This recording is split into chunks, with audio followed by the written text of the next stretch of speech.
Friday তো কী বার হচ্ছে? Friday মানে কী বার? হুম হুম শুক্রবার।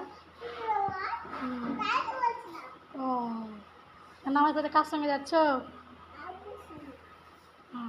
কেমন করে দোয়া করবে? কার জন্য দোয়া করবে তুমি? কার জন্য দোয়া করবে? দোয়াটা কী করবে? দার্জিলিং যেতে পাও? আর আর আর আর কি? আর আর দোয়া মনে পড়ছে না? কি বলবে? আমার জন্য দোয়া করবে না? কি দোয়া করবে আমার জন্য? আর কি করবে? আর কি দোয়া করবে? আর কি দোয়া করবে?